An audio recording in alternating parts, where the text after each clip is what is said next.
Assalaamu calaykum kusoo dhawaada barnaamijkeena codka Soomaalida.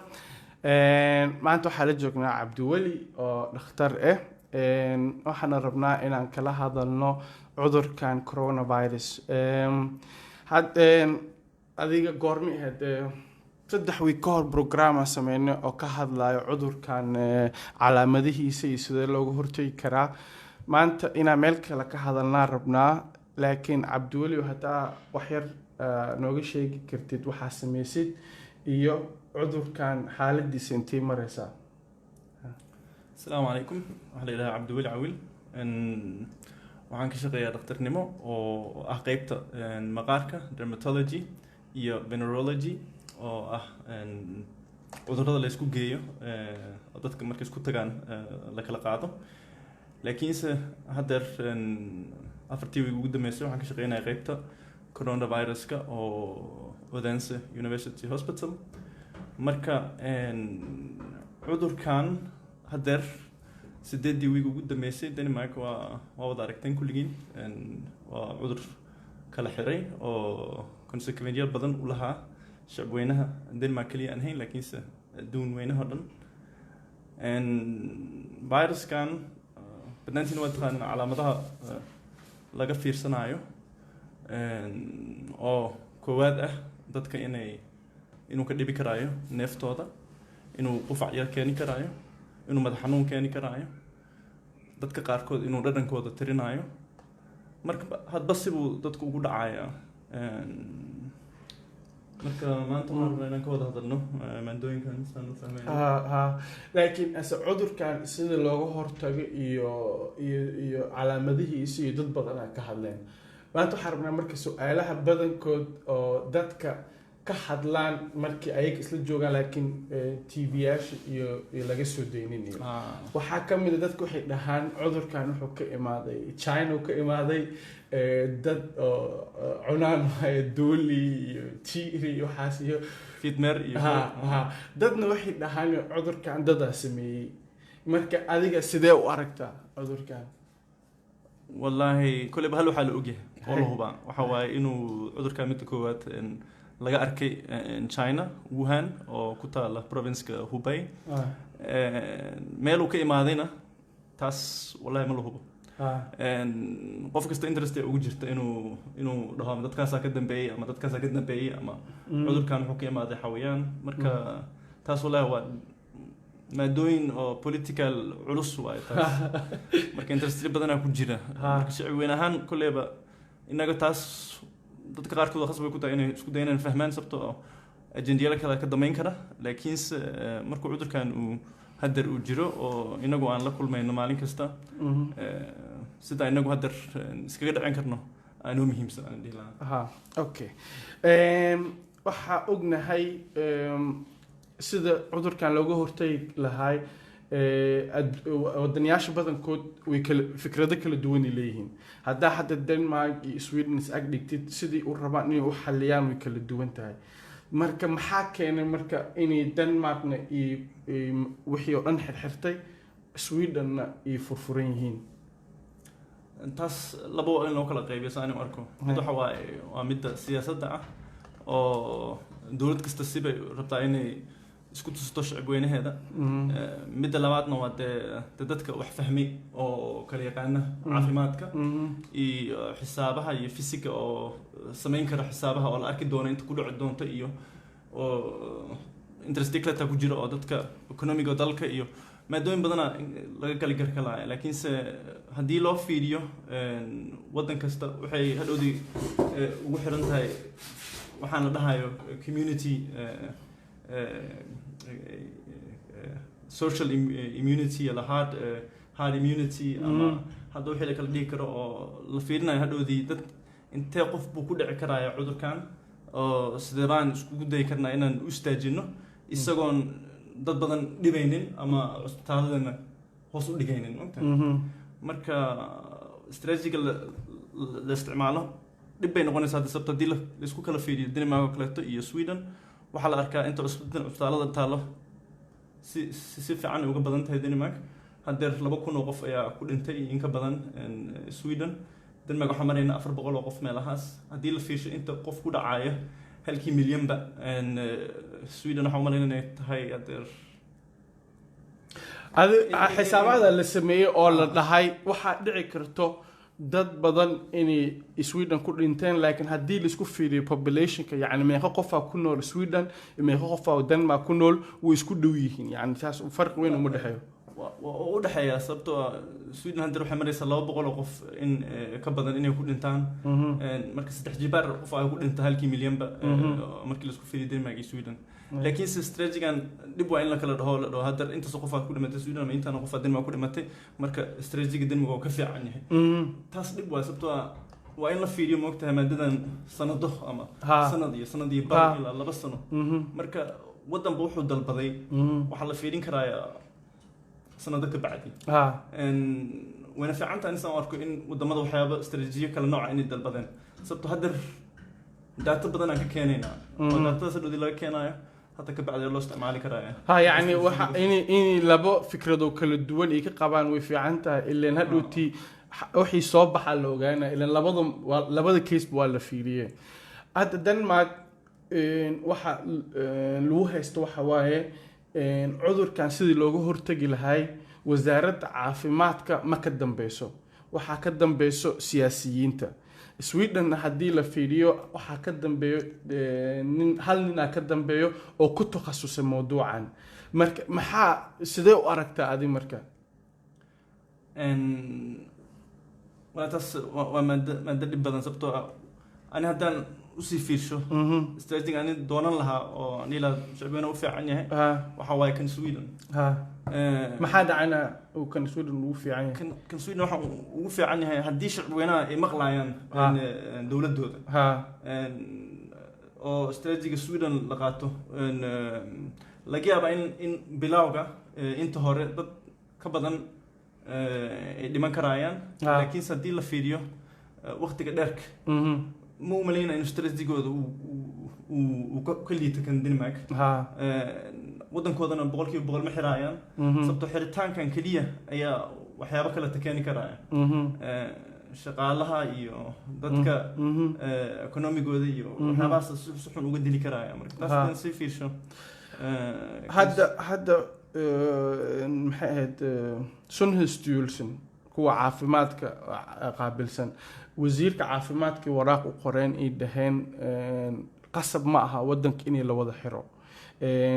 waxa ilaa sharciga soo baxay oo dhahayo 10 qofood ka badan la isku imaan karo wasaaradda caafimaadka taas way ka soo horjeedayo so sidee anaka shacbi ahaan se u arki karnaa mawduucan in dad siyaasiyiin wadaan oo in qof ku takhasusay uu soo wadin sidee loo arki karaa binaadamada waxaan jeclahay moogtaa in wax kasta naloo kala rakibo sababtoo hadda problemka la arki karaa Sweden oo kale waxa waaye dadka disan maqleen waxa dawladdu ku dhahdo controlka uu ka dhigi rabaa hadda direct Denmark kale inkastoo la dhahay 10 qof ka badan ma isku imaan karto arkaan dadka 3 maalmood 2 maalmood ka hor inta qof isku imaatay Islam Spoigo kale dad badan isku imaatay dadkaas hadda qof oo qabo cudurka hadduu guriga hadduu dadka u tago oo guriga ula noqdaan oo waalidkooda ama waalidkooda labaad ay ku geeyaan cudurka problem bay noqonaysaa moogtaa marka haddii aad dadka u dhahdo intaas haddii loo sheego intaas lagu ogolyahay in isku gamaataan oo ka badan isku gamaanin waxa waa u kobkabeynaysaa marka taas daradeed maadooyinkan waa sidaba dadka loo fahansiin karaya dawlad kastana waxa u malaynaya inay ka baqayso inaysan enough aysan sameynin inaysan sameynin in ku yar marka taasna waa in loo soo fiirsho sababtoo weliga siyaasadda soo galaysa okay haddaa usoo noqono strategiga Denmark cudurkan markuu imaado waxaa la yiri dadkii fasaxa la siiyey gurigiina 2 week jooga yaa la soo bixin ka bacdi waxaa la yiri ha la soo baxo tartiib dada markuu wax isku haystaan cudurkan sida lagu xalliyo waa Danish-ka dhexdooda dada wax isku haystaan cudurkan waxa fiicanba inuu dadka ku wada dhaco sidii uu immune phosphorus u adkaado oo hadda kadib waxaan dhibaatooyinkan loo arkin dadna waxay dhahoyaan maya guriyaashu waa in la isku xiro ilaa cudurkan dhamaanayo hadda sidaas ay kula isku haysto waxaa la bilaabay caruurtii in iskooladii iyo loo furo marka ra'yi ahaan waxay kula tahay adi iyo strategiga muxuu yahay horta maxaa la rabaa in la gaaro haddii Danishka la fiiriyo hadda haddii la fiirsho cusbitaalada ka shaqeeya oo kaleeto waxaan aragnaa dar saddexdii ugu dambeysay dadka cusbitaalada dhigan waa hoos u dhacayaan marka cusbitaalada inkastoo ay wada xiran yihiin patientadii ma imaanayaan marka waxaa arkaysaa leh in intii loo maleynaya inay imaanayso meesha inaysan imaanaynin marka intii lisdhehayo ku dhacaysaa ma ku dhacaysaa marka control fiican lagu hayo cudurka dadkuna waa shacbiyanahan way fahmeen sidan looga rabo inay sameeyaan ama dhaqa dadka ka fogaada maadooyinkaas waa fahmeen dadkii marka haddeer markii xoogaa la yaro furfuro ilmaha oo kaleeto loo diraayo iskoolada dee waxay siinaysaa moogtahay boos ay waalidkooda guriga ka shaqayn karaan oo shaqadooda ka samayn karaan waxay u furfuraysaa dadka qaarkood kombaniyada yariiska ama businesska yariiska le inay furan karayaan timajaraha oo kaleeto oo isna khasab ku aan guriga inuu ilmo ku hayo oo kaleeto marka xoogaa businesskaas ay furayso cunuqdabeynta dadka ku liidinaysa adduunkan wada xiran xoogaa kuusa u kor yaro qaadaysaa adoo isdhahayana cusbitaalada sariirahaada mooda buuxinaysid marka taas strategy xoogaa loo furo laakiin adi maxay kula tahay miya waxaa laga soo horjeedaa ama waxaa la rabaa in laga hortago in isbitaalada la buuxiyo mase waxaa la rabaa cudurka inuu safaafin maxaa labadaas maxaa laga rabaa meesha ani waxaan dhihi lahaa cusbitaalada inaysan aad u buuxsamin sababtoo ah cudurkan haddii lasii fiirsho boqolkiiba boqol dadka u dhibayo oo dadka waayeelka ah iyo dadka cudurro labaad qaba oo diabetiska oo kaleeto dadka cayilka ka jiran chronicyada diseaseska oo feeraha sambabada ama liverka ama meel kasta ha ahaataba oo qaba dadkaas hadduu ku dhaco problema ka hor imaanaya laakiinse haddii la fiiriyo ilmahoo kaleeto ilmaha wixii dhan oo la dhaho virus ma dhibo ilmaha aad dhib badan ugu keeno virusyada ugu xunna dar adduunka waa la arkay jab vaccination laga siiya ilmaha yariiska markay yaryar yihiin so dowladda wax kama qabto inuu cudurkan dadka uu ku dhaco laakiin waxaa wax laga qabaa inay dadkay ku dhacaan loo waayo isbitaallo iyo meel ay seexdaan iyo taas waa hal mid inta labaad qofna ma rabo weligeed inuu dad cudur ku dhaco moogtahay laakiinse haddii la fiiriyo oo la dhaho dadka aan ahaan la rabin inuu isku dhaco waa dadka waayeelka iyo dadka jiroonka uun isku suuyo ama cudurro kaleeta qaba laakiin hadda haddii caruurtii loo furo iskooladii oo hadhowtii caruurtaasi kusoo dhacday ilan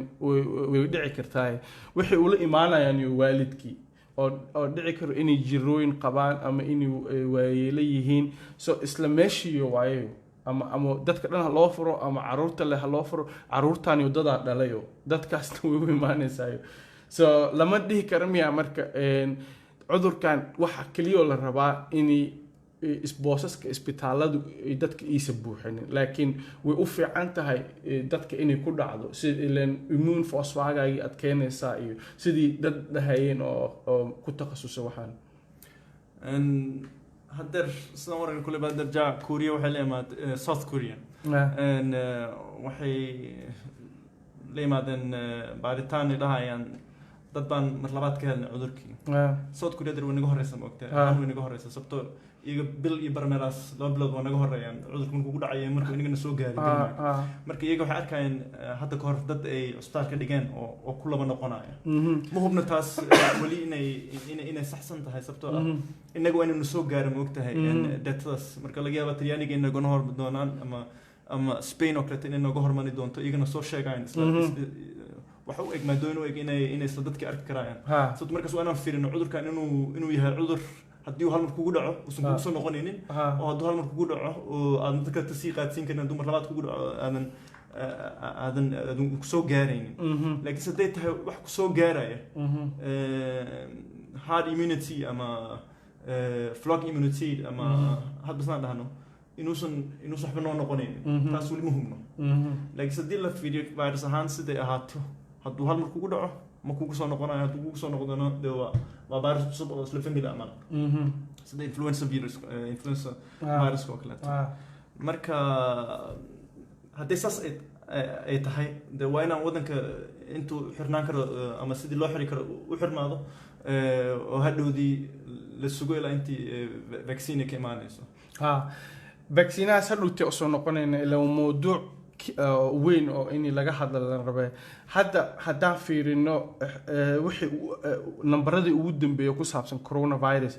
Denmark ahaan intii maraysa yani xaaladda Denmark sidee tahay haddeer Denmark waxay maraysaa 8,200 meelahaas qof ayuu coronavirus ku dhacay haddii la fiiriyo 400 qofna waa u dhintay 480 qof meelahaas u dhimatay marka haddii la isdhaho lambaradii laga sugayay China intuu ku dhaco iyo inta cusbitaal la dhigayo inta cudurka si xun ugu dhacayo u dhimanayo lambar ka waaweyn laga sugayay laakiin marka disaas loo fiiriyo waxa loo maleynaa istaraatiijiga oo European-ka wadamada wada xireen meel kasta kala xireen inay okay laakiin ana dhibaatada qabo waxa waa sidee lagu og yahay dadka cudurkan qabo ileen fiiri dadka lama baarin yani qof la dhahay malahay waa lagu baara kaalay coronavirus laga helay so sidee lagu og yahay 8,000 qof inay ku dhacday ileen qofka bilaag waxa la dhahayo dhakhtarkaaga ha u tagin na soo wac haddana soo wacdid symptom kaaga sheegaysa xadhiisa alla qufacay haayo ama neeftaadii okay gurigaaga isku xir waay oo hadhowtiina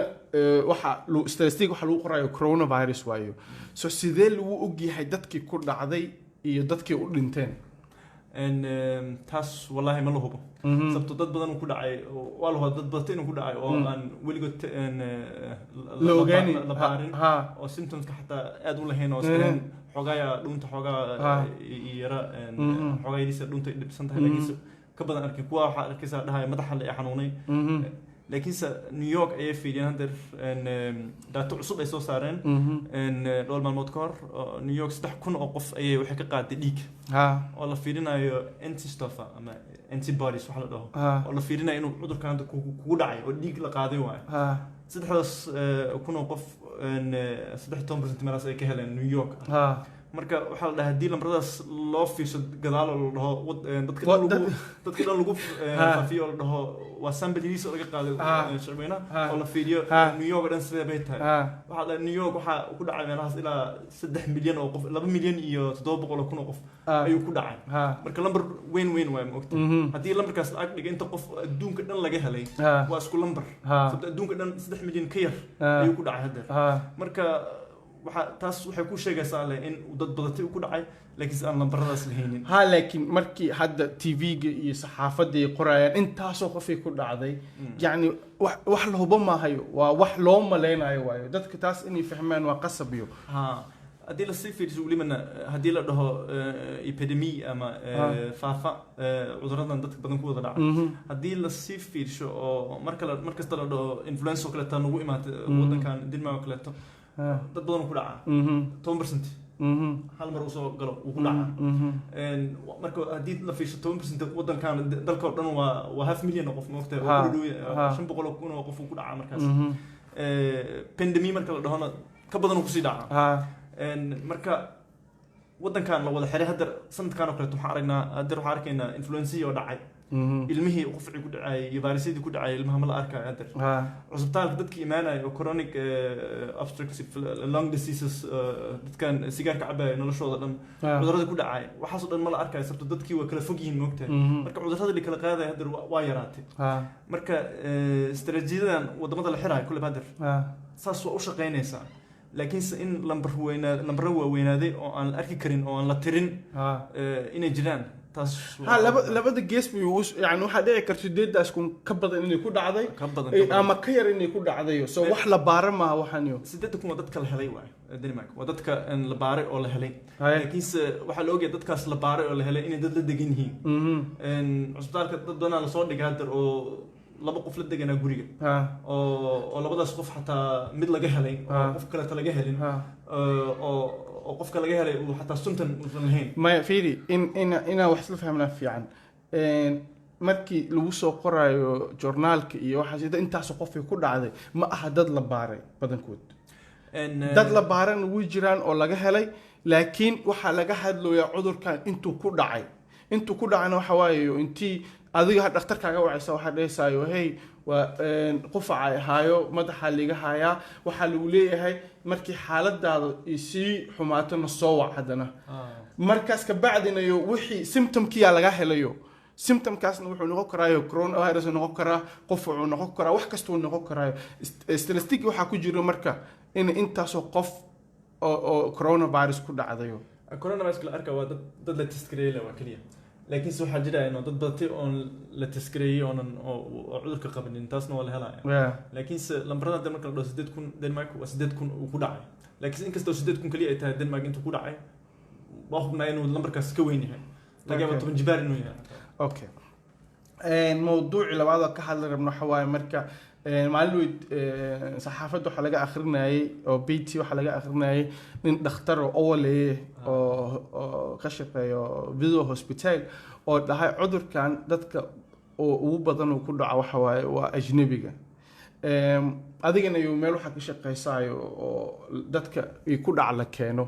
سيدة وأركتها يعني دتك ماشي لكن ما أجنبية أبداً مس دينيش أبداً مس يعني سيدتها حالة ده وده اسمه أركين الأمريكا يعني أجنبي قصص ما كبدنا شعورنا كتر دقيقة سأني أورك يدر أنت وقف عن لكل ما ماشين شقينا لكن waxaa og yahay ajnabi ahaan wadanka waxay degan magaalooyinka waaweyn in badan degan ajnabiga wadanka jooga hadii la sii fiirsana video oo kaleeto waa best ayn ko dhan ay dadka ka soo qaadaa marka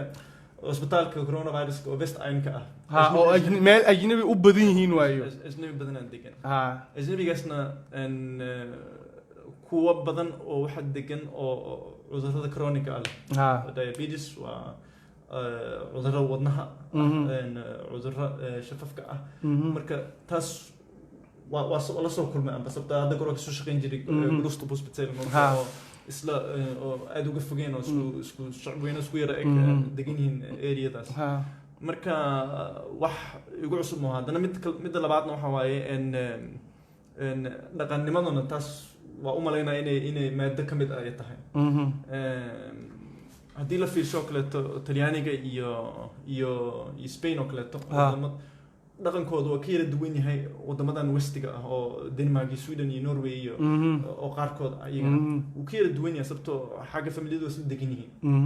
ayadii ilmaheedii yaraa la degan tahay oo waxay la degan tahay wiilkeedii iyo xaaskiisii la degan tahay oo wuxuu la degan yahay sida gabadhiisii iyo wiilkeedii la degan yahay moogtahay marka waxa arkaysa familiyo generation badan oo isla degan taasna Soomaalidu waa la arki karaya iyo ajnabi kale tan waa la arki karaya oo Denmark degan marka waxa laga yaabaa dadka kale ugu yar inuusan cudurkan iyaga ma dhibaayeen laakiin sida guri haday degan yihiin oo maya laakiin fiiri dhakhtarka wuxuu yiri cudurkan dadka ajnabiga inuu ku dhacay u badan tahay markuu saas dhaho marka wax cadeyn ma ahayo waa ra'yi waay dhakhtar ahaanna iyo qof oo waxaan ka shaqeeyo ra'yi inuu bixiyo maaha asoo hubin wuxuu sheegayo ilaan waxaanu dhahay hadhowti waxa loo isticmaalayo siyaasad ahaana loo isticmaalayo dhakhtarkan wuxuu yiri ani magacayaashan fiiriyeen waxa u badnaa magacayaal ajnabi magacayaasha ajnabiga wuxuu noqon karaa Xaliime iyo Maxamed iyo Axmed iyo wuxuu noqon karaa dad Poland ka imaaday iyo Spain iyo Italy iyo so wixii isku wada keenay كبعدين أتكلم كوح استعمالها إنه إكسمبليال أجنبي يعني سومالي سويدن يدت كاسيو سقفك وحن آخرنا يروح أقعدنا يدت كأجنبي أو مسلمين تيني أبديهين وحن نينك أختار كان واتقنا أو أوجه نينك لا شقية تقنا أنا وحنا كان ودنسك شقية بروفيسور مود سودان أو سجنا أو أبي كان درد أجنبي كي أو تخصص كسوداني هاي أجنبي كانوا فهموا سلوا فهموا إن اللي وحنا سميه كري وحكوفلنا على إنه سميه إنه تريو dadka qof oo isbitaalka ku jiro intaasna meeqa ajnabi markaas wuxuu heykar okay wax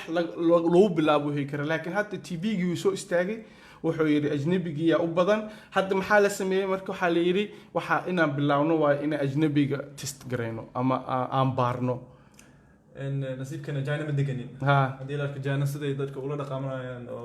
أجنبي كي ذاتك مدوق ولي من أفريقيان كأنتي دقن أو أي كوخس باين إن تستقري أو كوخس باين. سو هذه كل ما إني لو خس بكر إني لو تستقري. ما يقولها هذا ما دنا كل شيء أنا هواي. وإن فهمنا سبتو هل مدو إن لفهمه. مدرس لفهم أي وحواي إن هدي لفيش دون وينه هكلت مارين كلت هدي لفيش وحال أركايا وزر قاركود وحال أركا إنه يكون بدنهين social class إنه يكون حرنيها قف class كيس إنه يكون حرنيها مركا هدي أو وزر قاركود لقو أركو إنه social class قاركود يكون بدنيها خاصة مو إنه أجنبي يكون بدنيها لكن ما فعلا لدين إنه فيديو نمبر هذا وحدي كنا بيا سي لو خبصده أنا وكنت وحنا إلى ها سبتو فهمتين كان نتوسع سالة هدودي وحلو بهنية سبتو والله جاب ناس لقيا وحنا كنتنا أرجنو شن سنة كبعدي أما 8 سنة كبعدي بعد سنة كنتنا أرجنو مركا ما أوصل نقولنا وح كهذين حوج وحتى كل ما أها إني أجنبي حوج لو تستجري كرو كل ما أها ترسمها أنا تاسكو مرة عسنيو بيننا ستاس نقطة. ما حين نقولنا سا؟ تاس دوا ما دقني نقطة جاينا هندر نقطة. يكون فوجان إني لو قصب إني لو تستقر سبب تكو شيء. وحال لها شرعيال بدنا صبح ودن كانيو. وحكم إذا هنتخك لون قف كنا قعدت تكو سلانتي. وحال لها ودن ديمقراطية دقنا هاي قصب معها إني وقفك وحلو قصبه. حتى قفك نبي أو باسبور لسينا قصب يكتها إنه سلامه. بوكا فو بوكا إني قفكم مسكين وحل إلا لو مدة هاي فيدي لو مدة هاي ما أنت لابر لو مدة وحيا لبدلها reason لو بدلها لو كنا أو لو ده هذا في example مركي لو دي ده دمر كإني نقاب كقادان وحل هاي دمر كان ودمر لدبي ولو قصبي وحانيو سلاس درادد وديدينا سما هذا شرعي صوب حي أو هستولوجي اللي سو صار هذا لو أو كلتوم من المحيط سنهس من يستها وقصب لو باركر هدول ده أو قصب فاكسين لو سيكرو يقصب السولوشن لو سميكرو سوها يكلفوا جان إني وحلو قصب كرو إلا شرعي يكون على إلا شرعي صوب حي مركي كورونا فيروس لهذا شرعي عشان نروح الشيء ولينا ضد بدنا كدعوودين سنهس تولسها وكدعوودين دختريال بدن وكدعوودين ضم فاينين وكدعوودين ضد أو حاكمياشة وكدعوودين وحدين وحن معقول معها لكن وزيرك عافيماتك وحو ولي أود إنه له عبد الولي قصب هلو تستجريه قصب هلو فاكسينيه iyo qasab haluu isla shiray hay maxaa dhihi lahayd markaadi ilaahuna gaarsin meeshaas no laakiin waxaan ka wadano in wax qasab waligeed wax ma lagu gaarin sababtoo in fundamental ahaan waxay bedel lahayd si loo fahmo in bini aadanka xaquuqdiisa ودلبان كرام وقادن كرو وحو رب قفك بني آدمكم لكن صدي له في الشو وحي الشرعي اللي بدلي كرو اختي الشرعية اللي بدلوا اختي هذا كراسس كم وقت حتى عام صح صرتوا واحد كستا سمين كرتا ادون قدر روح مرة مالين او ادون كمال كستا ان شعبينه كو حنقسنا دولدو مال كستا waxa arkaysa demonstration moogta adduun weynaha oo dhan hada tagtid Chile hada tagtid Francisco hada tagtid China Hong Kong meel kasta dadku banaanka joogeen oo ka qeylinayeen dawladooda hadda sharciyo waxa soo baxay moogta meel kasta la kala xiraayo oo la kala qamqameynaayo anigu waxaan dhihi lahaa muu maleynaa inay gaariso meesha Denmark si kasta ahaato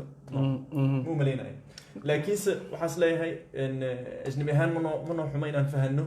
lambarada kadna beeya halka abdu wali ofiri wadankan sida hadda u arkaynay intaasoo sano ajnabiga waa la daba socdayo soo maaha so hadda haddii lagu dhaho ajnabi keliya hala baaro ilan waxaasa soo socotayo ilan looma qasbi karo qof Danish inay la baaro laakiin haddii ajnabiga lagu qasbo adu waxaad u aragtaa wax fiican no ma dhihin wax fiican waxaan leeyahay lambarada ina ogaano aragno lambarada halak wadanka dhayna u ogaano maaha sababto haddii lambarada la fiirsho ay nambarada ajnabiga lambarada inta qof uu ku dhaco cudurka exactly ha wadanka dhan wadanka la fiirsho fiir xataa cuduradan inuu ku dhacay inta ku dhacay Soomaaliya inta ku dhacay kala fiiriyo problem u arkay taas laakiin hadba sida lambarada u fahamtid aan u isticmaashin laakiin dhibaatadu waxay noqonaysaa haddii la dhaho ajnabiga le hala baaro waa isku raacsanahay Soomaalidaas inay dhibaato tahay laakiin wadanka dhan hadii la baaro of course wadanka dhan in la baaro oo la ogaado meeqa qof ku dhacday sidee ugu dhacday waa wax fiican iyo laakiin dad kaliya hadii la takooro waa haysan lambaradaas jaamacada qof kasta Denmark si barkiisa haysan moogtaa laakiin dadka dhan lama baarin iyo hadda waxa la bilaabo inay waa haysan moogtaa marka inta qof test positive waa haysta ku jira database waa la heli karaa marka waa hadii database loo geliyaa in la sii fiiriyo waa fiirin karaya waa isla markaba ogaan karaysaa inta qof ku dhacay inta jireen inta qof cusbitaal la dhigay inta qof ajnabi ka ajnabiga cusbitaalka dhigay cudurraday qabeen waxyaabahaas dhan kala ogaan kartaa marka anagoo kaleeto haddii aan baaritaan ama isku day inaan fahmo data wixii la dhaho lambaro badan oo consumption oo la isku day in la fahmo ma ogtahay populationka siduu yahay epidemiologiga siduu yahay haddii la sii fiirinayo 100% waa fiicanta in la fiiriyo ajnabi ku dhacay sababtoo haddii kaleeto ma fahmayno sida ajnabi ahaan aan ula dagaalami karayno xataa cudurrada kaleeto sababtoo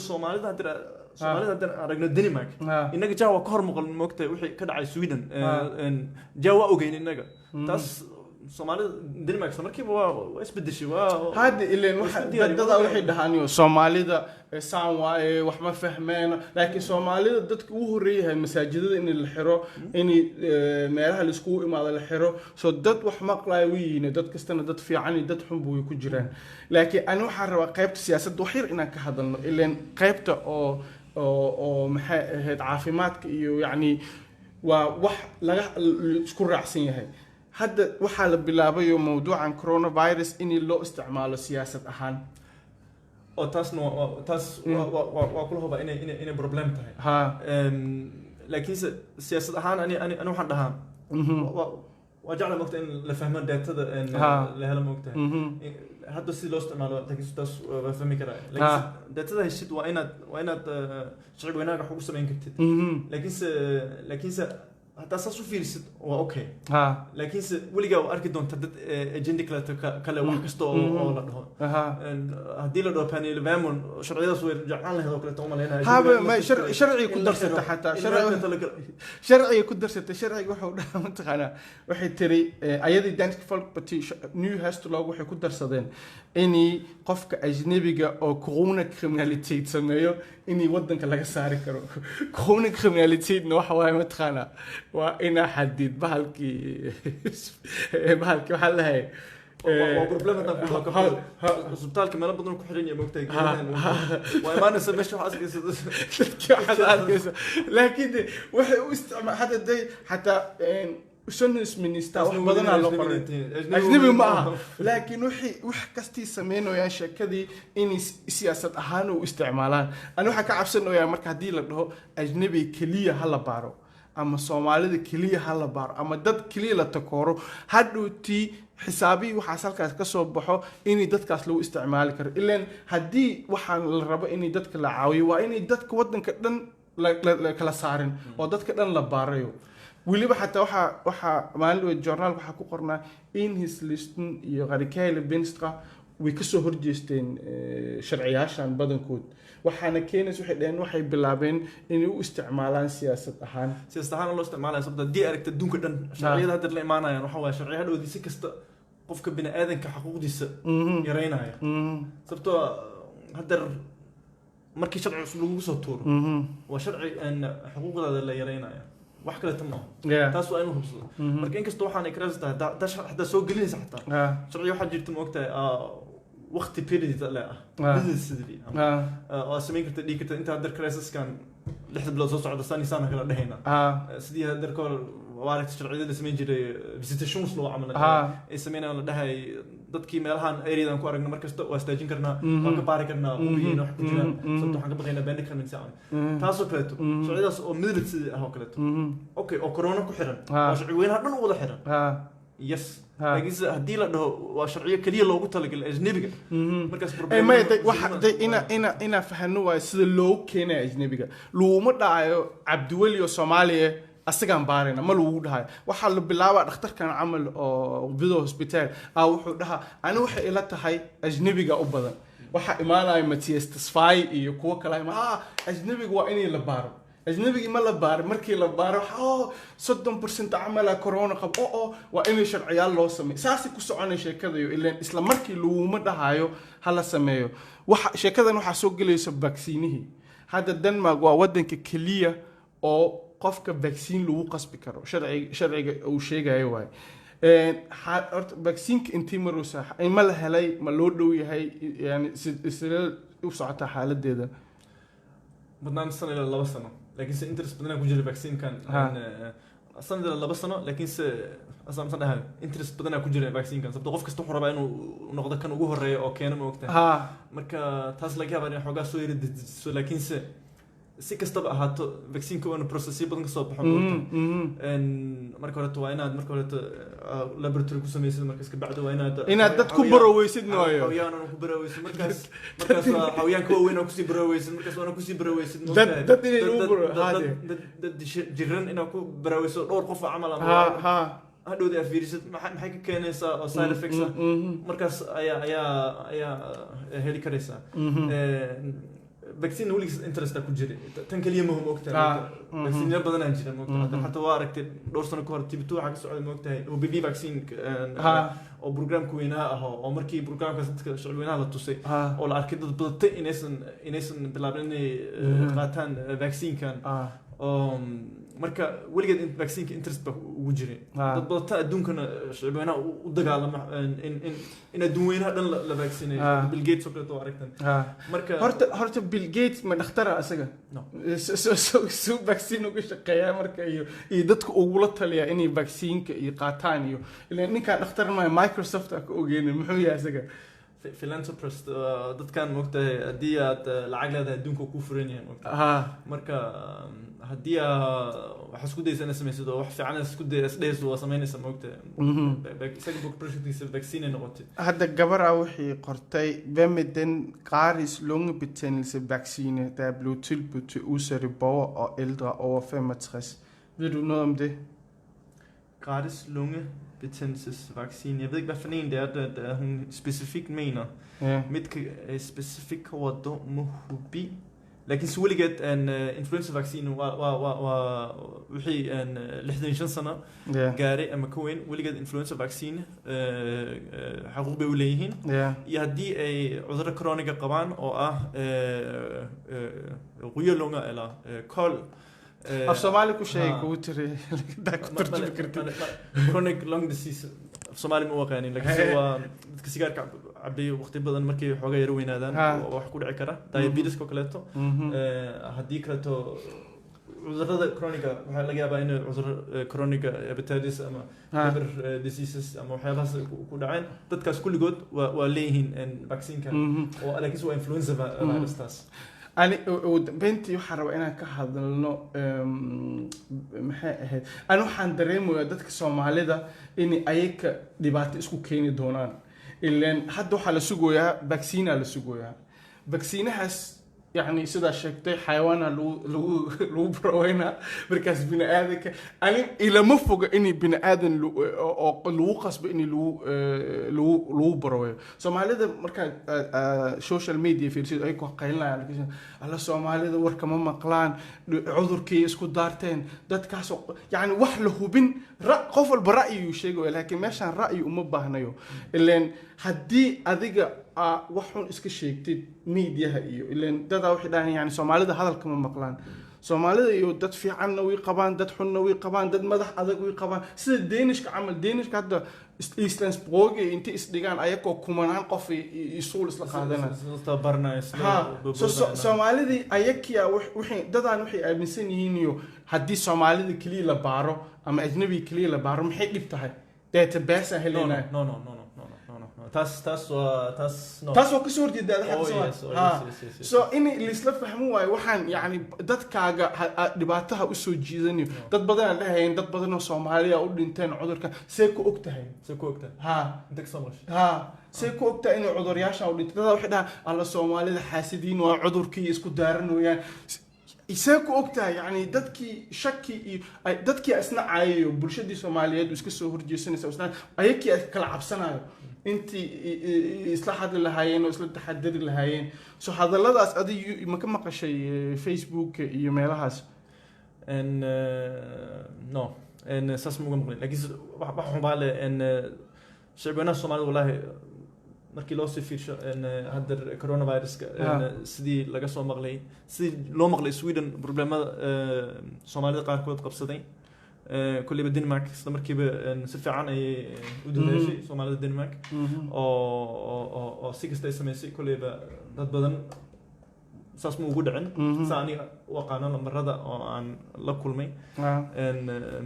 laakiinse wadamada qaarkood kaleeto waa ku dhacday oo Soomaali badan waa dhibahaan u gaaray taas waa run laakiinse haddii la sii fiirsho deeto weligeed wax xun ma aho hadda haddii la fiirsho Mareykanka oo kaleeto dadka ugu liita waa dadka madowga si xun ugu dhacay eriyada madowga si xun ugu dhacay oo u dhibay cudurkan coronavirus-ka sababtoo xagga caafimaadka madowga waa liita laakiin saas ma aho Denmark saas ma aho inkastoo ajnabi badan waxa qabaan saas ma aho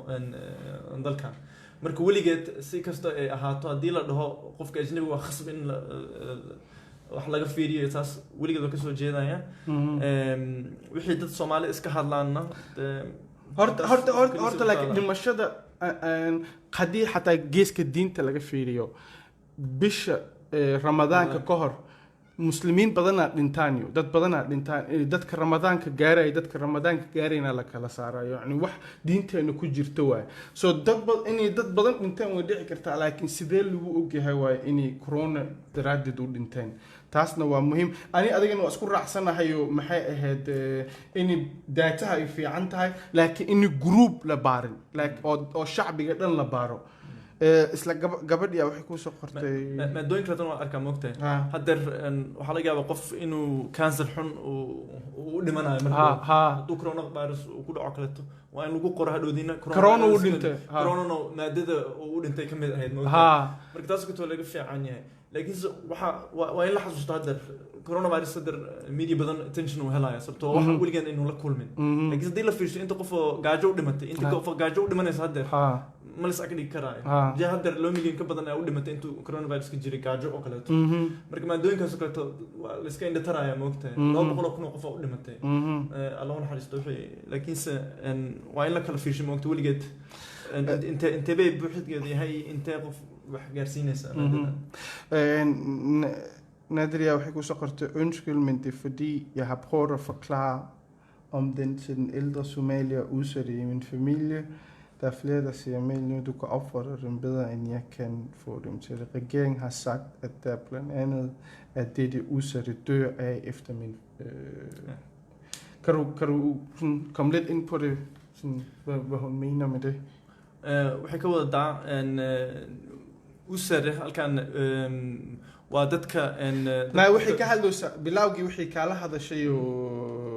vaccine til over 65. Nej, ja, det der med lungebetændelsen og sådan noget, ja. Og det ene af årsagerne, de dør af, eller sådan noget. Er det, kan du komme lidt... Om det selve er vaccinen, de dør af, eller hvad er det, hun tænker? Lad os lige læse det her. Det hastelov, man har taget. Hun skrev, hvad med den der gratis lungebetændelsevaccine, der blev tilbudt til udsatte borgere og ældre over 65. Jeg tror næsten, hun mener influenza-vaccinen, og den bliver tilbudt hvert år til ja, alle. Og det er måske det, de dør af, eller hvad? Nej, altså influenza-vaccinen, den tilbydes alle, der har kroniske sygdomme, som diabetes, som kronisk obstruktiv lungesygdom, leverbetændelse, altså alle kroniske sygdomme, dem der er immundæmpende behandling, waxaa qofkii rheumatism qaba waxaa la siiyaa waxaa waxaa la siiyaa vaccinekan hadday rabaan oo influenzaga so dad la fiirsho influenzaga qaarkood in badan u dilaan ogtahay haddii 2 sano haddaan dib u noqono 2 ilaa 3 sano dib u noqono influenza Denmark waxay dishay 1,200 qof ayaa hal winter influenza dishay det er den her, der er en, der har lagt et link ind, det er vaccination mod influenza og lungebetændelse, det er den, du taler om, ja. Kan du lige fortælle det lidt på somalisk, så dem, der siger med? en sanad kasta en dawladdu waxay siisaa wixii shacabka wixii kamid oo 65 dhaafay en vaccine oo qofka duu rabo u qaadan karo oo influenza vaccine ah ama haddii uu qof qabo cudurro kaleeto oo chronic ah oo cudurradaas waxay noqon karayaan cudurro sanbabada feeraha ama diabetes ko kaleeto high blood pressure iyo waxyaabahaas oo chronic ah inay qaadan karayaan vaccinekan oo dawladdu dhiibayso wixii qofka kaleeto oo raba inuu qaato vaccinekaas waa inuu isaga iska bixiyo ama haddii aad ka shaqaysid haddii aad u shaqaysid wax caafimaadka ka mid ah taasnoo lagu siinayaa vaccinekan waxaa noqon kartaa qof cusbitaal ka shaqeeya haddaa tahay qof waayeelka caawina oo xanaanada waayeelka iyo xabaas ka shaqeeya oo kaleeto waa leedahay vaccinekan adigana haddaa rabtid waa okay ugu dambeyntii marka anaga waxaa ka hadalnay cudurkan yaa sameeyey ma Chinese-ka sameeyey waxyaanu ka imaaday xisaabtii ka hadalnay waxaan ka hadalnay qaybta siyaasadda hadda marka ama cudurkan haddii dad sameeyeen ama uu caadi u imaaday wuu jiraa cudurkan marka sidee uga hortagi lahayn iyo goormaa normaalka soo noqonaya yani nolosha caadiga ahayd goormii soo noqonaya kula tahay wallahi ani haddaan fiiriyo lambarada la sugayo waqti ahaan wadamada badnaantood waxaan u maleynayaa sababta haddii la fiiriyo markaan dhehaysa vaccinekan khasab inuu kugu noqdo kaleeto waa in la ogaado wadamada badan oo xirxiran hadday rabaan dad shacbi weyne inay soo galaan waxaa laga yaabaa inay dhahaan khasab waa ina vaccine aad leedahay haddaa waddankayga soo gelaysa ilen khasab maa in lagu dhaho kaala waa kugu durayna waxaa dhici kartayo in lagu dhaho hey haddaa vaccinations qabin meel 1,000 qofood jooga ma soo geli kartid haddaa waddankaaga ma soo geli kartid markaas vaccine taas ina wadatida ay kugu noqon karaysa marka taas karto waa in la sii fiirsho moogta markaas waxaa laga yaabaa dad business adduunka dhan kale khasab inay vaccinationkii ku qaataan ama laga yaabaa inay dhaha hataa dhiigan kaa rabna inaan aragno inaan arda kor kugu dhaca cudurkan marka haddii lasii fiirsho saas waxaan dhihi lahaa de qofkaas marka adduunka waqti badan u xidhnaan doona marka u malaynaya wadamada badnaantood inay waqti badan xidhnaan doonto laga yaaba wadamo xuduudiya wadeega iyo kaleeto inay xoogaa kala dabciyaan oo furfuraan laakiinse adduunyada meelo badan waad xirnaanaysaa u malaynaya waqti dheer haddii waxyaaba qaarkoodan la furano waddanka dhan hal mar sidii aan u naqaanin uu furnaanayo ma u malaynaya inuu gaarayo so waqti badani qaadan doontaa yani inay normalitedka lagu soo noqdo xataa mentalitykan sida anaga wax u fahnano u isbedela u malaynaya siiba dad badan u isbedelay oo dad kulligood xoogay kala fogaanayaan gacmaha weligood dhaqanayaan taas wax cuqdad baa nooga jiri doonta waqti dad yani dadka sida ugu furfurnaa jirna iyo habka la isku sii jiray way dhamaataa taas la karfanaa marka dii la sii fiirsho kaleeto kuwan siyaasadda ka dambeeya Pennsylvania iyo Dennis Folkbet iyadoo waxay ka rabaan maadadooda waxa ajendigooda waxa weligood inay cuqdad ku geliyaan shacabweynahooda si madowga kale uga baqaan laga yaabaa dhowda qof shaqeynuu soo raadsadaan ama cudurkan u taabto sida Chinese ko kale sameynayaan kana dad suuligan inay ka soo horjeesano taas daradeed u muhiimsanta inaan lambarada isku dayno inaan helno aragno sidaba anaga isna ahaan weligan waa inaan isku fiirino sidaba isna ahaan anaga wax isku sameyn karnaa hadda waxaan arkay dhowr video oo internetka la soo geliyay oo dad Soomaaliya magaaladan oo kale degan oo ka sheekeynaya oo Soomaalida u faafeynaya oo fahminaya cudurkan wuxuu yahay sida la iskaga ilaaliyo iyo qofka la hadlaysa dii wax sidaas marka taas alxamdulillah Soomaalida walaal si fiican u dadaaleen taasna waa inaan siino marka taas waa sameyn karnaa markasta waxaan rabtaa la kulano waqti hadda hal wax isku raacan maanta waxay ahayd in yani Soomaali ahaan ama ajnabi ahaan loo test gareyn laakiin shacbiga Denmark ahaana loo testgareeyo soo ma yes cabdiweli aad u mahadsan tahay oo waqtigaagana siisay hadda kadibna insha Allah ku soo wici doonaa noo diyaarno ahaa aad u mahadsan tihiin in la socoteen hadda kadibna waxa isku dayeynaa ina aan sameyno maxay ahayd baalkii dadka tawriga maan kara waqti xaaladda marka waxa isku dayeynaa bal ina dadkiyo meelo kala duwan ina interview ku sameyno laakiin heerkaas weli lama gaarin laakiin insha Allah Ramadan gudihiis hal ama laba interview kala sameyn doono insha Allah Assalamu alaykum Ramadan Kareem wasku dayayna qaarkood su'aalaha jawaabo maalmaha soo socda insha Allah Assalamu alaykum